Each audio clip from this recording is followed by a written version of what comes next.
నమస్కారం. RTI 9 news కి స్వాగతం.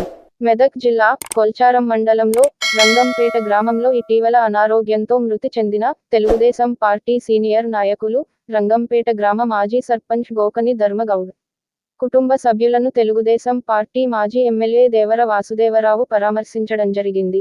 ఈ సందర్భంగా ఆయన మాట్లాడుతూ రంగంపేట గ్రామంలో తాను ఎమ్మెల్యేగా ఉన్నప్పుడు తనకు నమ్మకమైన ముఖ్యమైన వ్యక్తి అప్పటి రంగంపేట గ్రామ సర్పంచ్ ధర్మగౌడ్ తాను ఎమ్మెల్యేగా పదవిలో ఉన్నప్పుడు పేద ప్రజలకు అండదండలుగా ఉండాలంటూ ప్రజల కొరకు అభివృద్ధి పనులకు పట్టుబట్టి మరి తనతో గ్రామంలో ప్రభుత్వ నిధుల ద్వారా పేద ప్రజలకు కావలసిన అన్ని వసతులను ప్రజలకు అందించి ఎంతో పేరుగాంచిన వ్యక్తి అని ఆయన కొనియాడారు.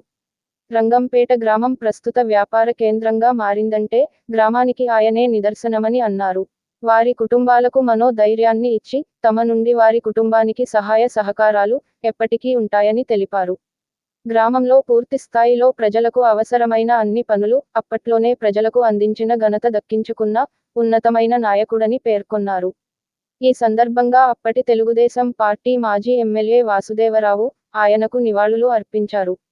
అనంతరం తెలుగుదేశం పార్టీలో చురుకైన యువ నాయకుడిగా పాలుపంచుకొని పార్టీలో చాలా కాలం పని చేసిన పాడెపు నారాయణ కుమారుడు నిఖిల్ అనారోగ్యంతో మరణించడంతో వారి కుటుంబ సభ్యులను పరామర్శించి వారి కుటుంబ సభ్యులకు ఎల్లవేళలా అందుబాటులో ఉంటామని భరోసా కల్పించారు. ఈ సందర్భంగా మాజీ ఎమ్మెల్యే వాసుదేవరావుతో పాటు కొల్చారం మండలం మాజీ జెడ్పీటీసీ సభ్యులు కోరబోయిన మొగులయ్య, పోతంశెట్టిపల్లి మాజీ సర్పంచ్ చిట్టి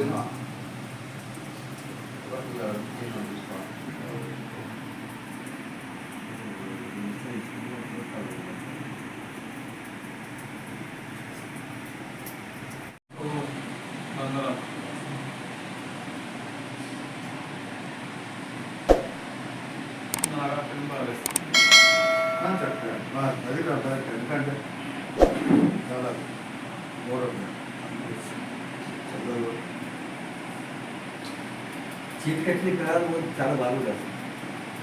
ఏం తక్కువ అన్ని సంపాదించుకున్నా అంటే వారి గురించి అంత